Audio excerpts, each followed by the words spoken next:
بسم اللہ الرحمن الرحیم۔ السلام علیکم۔ یقیناً آپ صحت کی بہترین حالتوں میں ہوں گے۔ اسٹوڈنٹس، ہمارے پاس اس وقت ایک غزل ہے جس پر میں بات کرنے جا رہا ہوں۔ یہ حضرت موہانی کی لکھی ہوئی ہے۔ آپ کے سمارٹ سلیبس کے مطابق حضرت موہانی کی جو پہلی غزل ہے وہ اس میں شامل ہے اور اس پر ہی میں بات کرنے جا رہا ہوں۔ تو بچوں، ہم نے اس سے پہلے جتنے شعراء کرام کو پڑھا ان کے حوالے سے جو بھی گفتگو ہوئی اس میں ہم نے سب سے پہلے جس بات کو سمجھنے، جس پر بات کرنے کی کوشش کی، اس میں سر فہرست شاعر کا جو شخصی تعارف ہے، پھر اس کے بعد جو اس نے اپنے فن کے اندر مختلف مدارج طے کرتے ہوئے اپنے آپ کو عروج اور بلندی کی طرف بڑھایا، اور پھر جو اس کا اپنا ایک نقطہ نظر تھا اس کے مطابق اس نے جس قسم کی شاعری کی، جس قسم کے اشعار کہے، اس پر ہم نے گفتگو کی اور اسی کی بنیاد پر اس کے اشعار کی تشریح کو پورا کرنے کی کوشش کی۔ تو ہمارے پاس حضرت موہانی موجود ہے جی، شاعر۔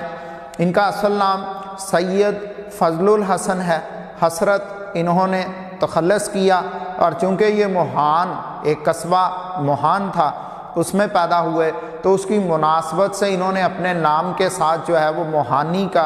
لفظ جو ہے وہ استعمال کیا۔ یہ پہلے وقتوں میں ہوا کرتا تھا کہ لوگ اپنے علاقے کا نام اپنے نام کے ساتھ استعمال کیا کرتے تھے، اپنی اور اپنے علاقے کی شناخت کے حوالے سے۔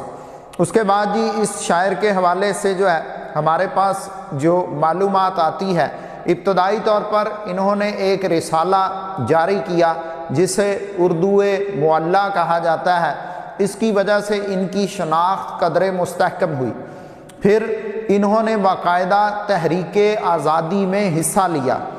ہم یوں کہہ سکتے ہیں کہ یہ تحریک آزادی کے سرگرم کارکن رہے، اور اس کے ساتھ ساتھ اسی بدولت ان کو قید و بند کی صعوبتوں کو برداشت کرنا پڑا۔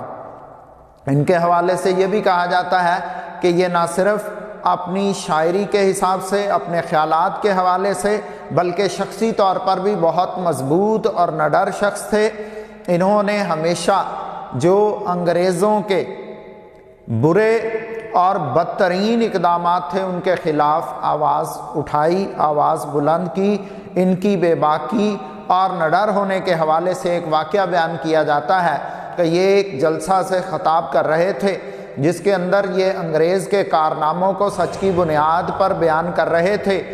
تو ان کو اسی دوران گرفتار کر لیا گیا، اور گرفتار کرنے کے بعد ان کو کچھ عرصہ قید و بند کی صعوبتوں کو جھیلنا پڑا۔ اور اس کے بعد جب ان کا خیال تھا کہ اب شاید ان کے دماغ سے آزادی کا یا انگریز کی مخالفت کا بھوت جو سوار تھا وہ اتر چکا ہے، تو ان کو آزاد کر دیا گیا۔ اور تاریخ بتاتی ہے کہ وہاں سے آزاد ہونے کے بعد یہ دوبارہ اسی میدان میں پہنچے جہاں پر ان کو جلسہ گاہ میں خطاب کرتے ہوئے گرفتار کیا گیا تھا۔ وہاں پر لوگوں کو دوبارہ اکٹھا کیا اور کہا کہ بتائیں میں آپ سے کون سی بات کر رہا تھا، میں وہاں سے اپنی بات کی دوبارہ آغاز کرتا ہوں۔ یہاں سے آپ اندازہ لگا لیں اس بندے کی گفتگو، اس کی صداقت اور سچائی کے حوالے سے اس کے ارادے کی مضبوطی کا۔ تو مزید اس کے حوالے سے ہم دیکھتے ہیں کہ جس عہد کے اندر حضرت موہانی موجود تھے اس میں کہتے ہیں جی کہ غزل پراپوگنڈا بن چکی تھی، یعنی اس کے اندر باقاعدہ جو سچ اور حقائق کو مسخ کرنے کا ایک سلسلہ چل چکا تھا۔ تو اس میں کیا کیا کہ جو مولانا حضرت ہیں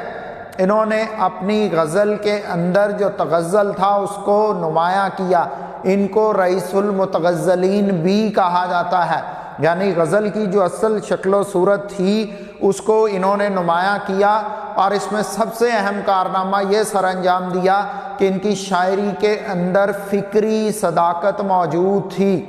یعنی جو دوسرے لوگ جو ہیں وہ سچ سے دوری پر تھے، جبکہ یہ فکری صداقت کو لیے ہوئے آگے بڑھ رہے تھے، اور اس کے ساتھ ساتھ وہ خیال کے اظہار کے لیے کسی تکلف اور تصنع کو پسند نہیں کرتے تھے۔ کسی بھی شاعر کے لیے یہ بات بہت زیادہ اہمیت کی حامل ہوتی ہے کہ اس کی شاعری کے اندر جو ہے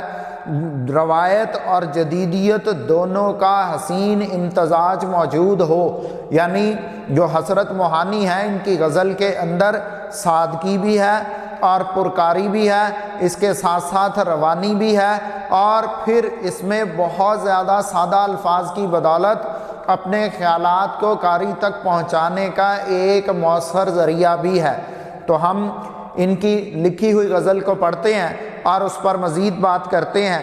تو حضرت موہانی کی غزل ہے، کہتے ہیں جی کہ بھلاتا لاکھ ہوں لیکن برابر یاد آتے ہیں،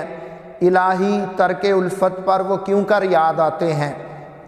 اب اس کے اندر جی برابر یاد آنا، مسلسل یاد آنا، لگاتار یاد آنا، تو شاعر جو ہے ترک الفت، محبت کے انکار، محبت کو بھلا دینے کے باوجود شاعر کہتا ہے کہ اے خدا، میں نے تو محبت کی مصیبت سے دل کو دور کرنے کے لیے محبت ہی ترک کر دی، لیکن وہ ستمگر محبوب مجھے پھر بھی یاد آتا ہے اور مسلسل یاد آتا ہے۔ مصیبت تو یہ ہے کہ میں اسے لاکھ سمجھاتا ہوں، آخر یہ کیا راز ہے۔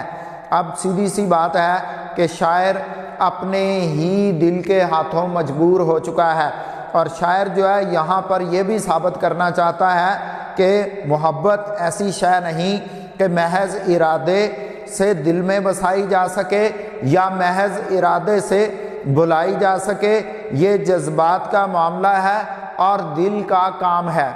یعنی کہ شاعر اس کے اندر جو ہے محبوب کو بھلانے کی راہ میں حائل حقائق اور رکاوٹوں سے پردہ اٹھا رہا ہے، یعنی وہ بتا رہا ہے کہ در حقیقت اس میں جو اصل مشکل ہے وہ انسان کی اپنی ذات ہی ہے۔ شاعر اپنی ذات کے حوالے سے ہی اور اپنے دل کے حوالے سے ہی بات کر رہا ہے۔ وہ کہتا ہے کہ محبوب کو بھلانا، محبت جو عاشق ہوتا ہے اس کے اپنے دائرہ اختیار میں نہیں ہوتا۔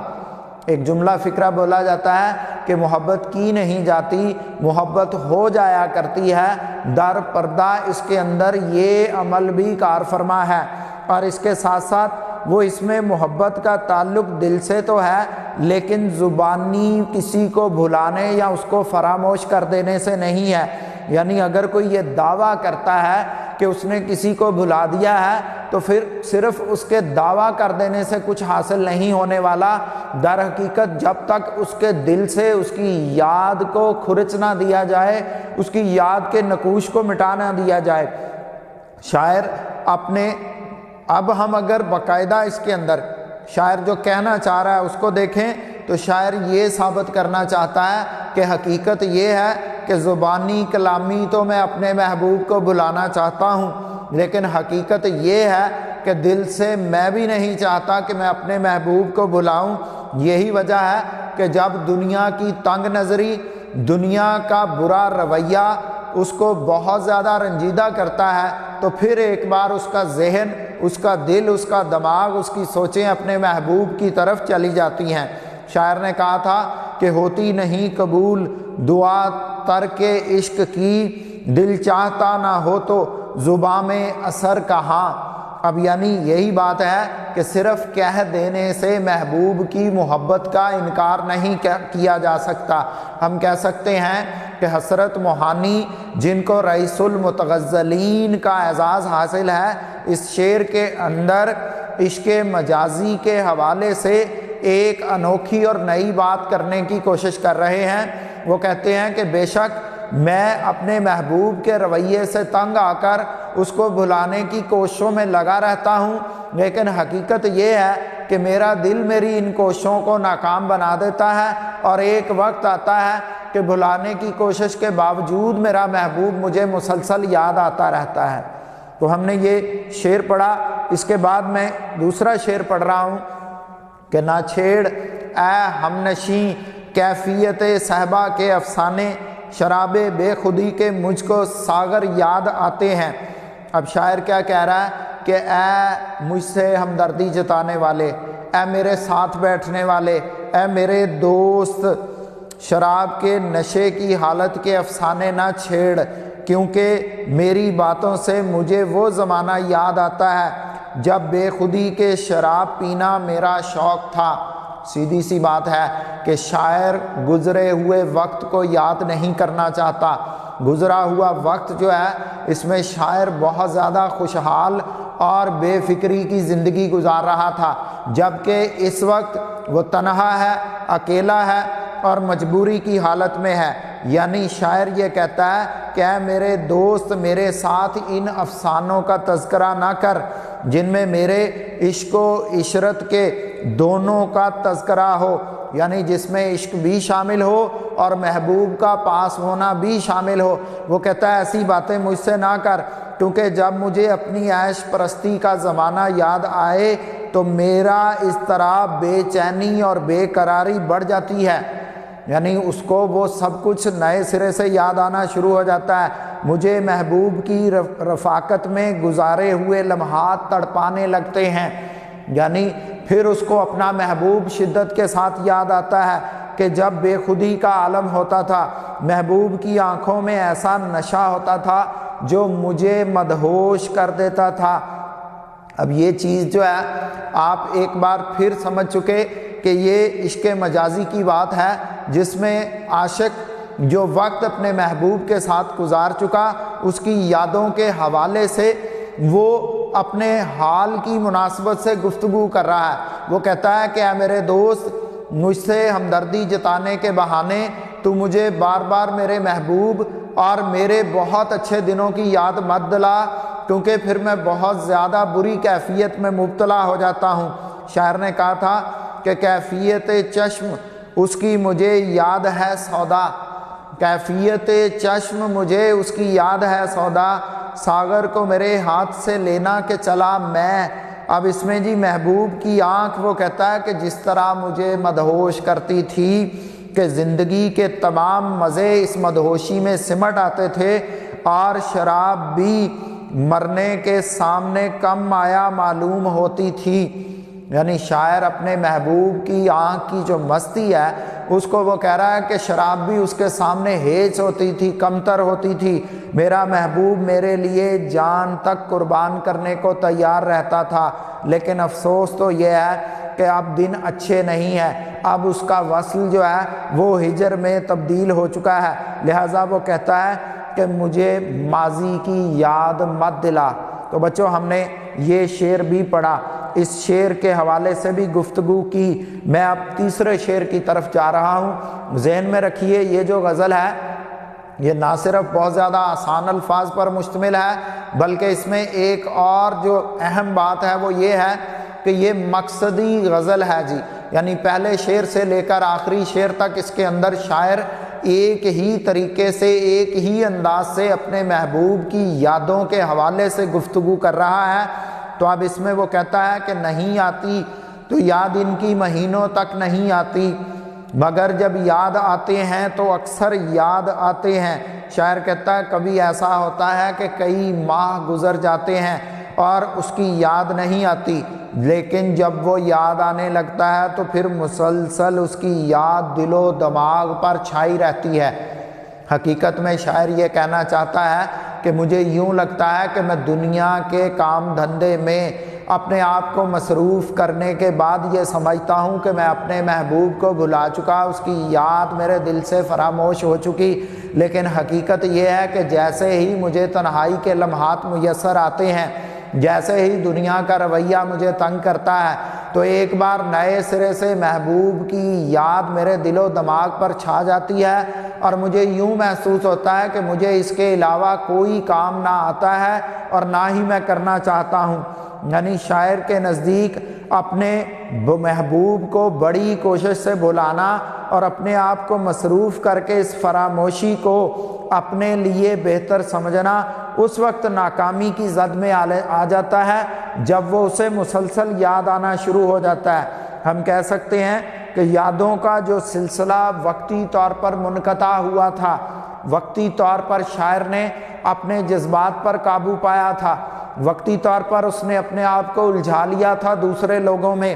وقتی طور پر جو اس نے یہ سمجھا تھا کہ اگر وہ اپنے آپ کو مصروف کر لے گا تو پھر وہ بھی دوسرے لوگوں کی طرح سے محبت سے دور ہوتا چلا جائے گا، لیکن یہ حقیقت نہیں ہے۔ شاعر کہتا ہے کہ کچھ لمحات تو ایسے میسر آتے ہیں،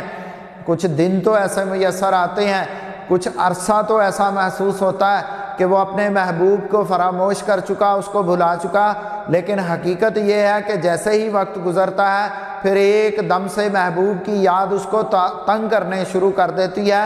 اس کو یوں محسوس ہوتا ہے کہ اس کا عشق نئے سرے سے تازہ ہو گیا۔ یعنی اس کے اندر وہ کہتا ہے کہ کبھی کبھی تیری یادوں کے پرسکون لمحے قسم خدا کی بہت بے قرار کرتے ہیں۔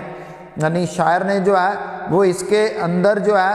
وہ اپنی کیفیت، جس کو ہم دلی کیفیت کہتے ہیں، اس کو بیان کیا ہے، اور شاعر کہتا ہے کہ دنیا نے تیری یاد سے بیگانہ کر دیا، تجھ سے بھی دل فریب ہیں غم روزگار کے۔